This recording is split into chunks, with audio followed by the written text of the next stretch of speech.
The valley didn't need thunder, it had Goliath. Morning after morning, his voice rolled across the ravine, not as a challenge. As a sentence, send someone down. Two armies stared at each other over a riverbed of stones. Israel stood armed but silent, like courage had drained out through their feet. The Philistines stood loud because confidence is easy when you're the one doing the shouting. And Goliath kept talking, not to start a fight, to end one without swinging, because fear loves one trick. Make you believe the battle is already decided. Then a boy showed up with food, not a warrior, not a general. A shepherd carrying bread and grain like this was just another ordinary day. David found his brothers in the camp, handed off the supplies, and started asking questions the way young people do when they haven't learned to be quietly afraid yet. And right on cue, the valley boomed again. Goliath stepped out. Bronze armor, heavy steps. A man built like a moving wall. Israel flinched like they'd been trained. David didn't flinch. He watched the giant, then watched the soldiers. And you could almost see the question rise in his face. Why are we acting like God can to reach the valley? David spoke out loud, which was apparently illegal in a camp powered by fear. Who is he? David said. To talk like that about the living God.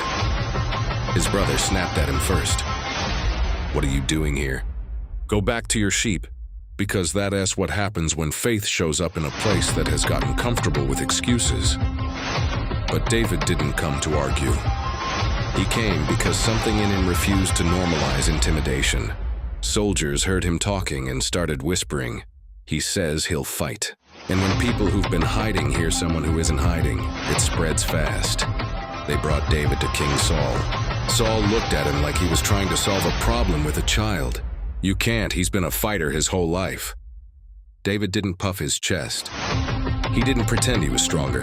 He told Saul the truth. I've been alone in fields at night. I faced things bigger than me, lions, bears. And I didn't win because I was impressive. I won because God didn't leave me. Then David said the sentence that changes the temperature of every impossible situation. The same God who delivered me then will deliver me now. Faith doesn't deny reality. Faith refuses to give reality the final word. Saul tried to help the only way kings know how. He handed David armor, and David put it on. It looked ridiculous. The weight pulled him down. The metal restricted his steps.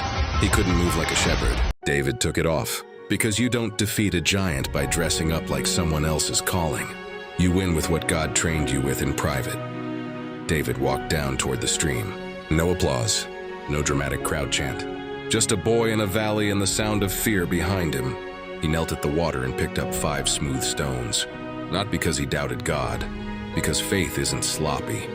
Faith prepares. David slipped the stones into his pouch and gripped his sling. And for a moment it was quiet. Not empty quiet. Focused quiet. The kind of quiet that happens right before obedience. Goliath saw him and laughed, like the Philistines had sent a champion and Israel had sent an errand boy. A child? The giant growled.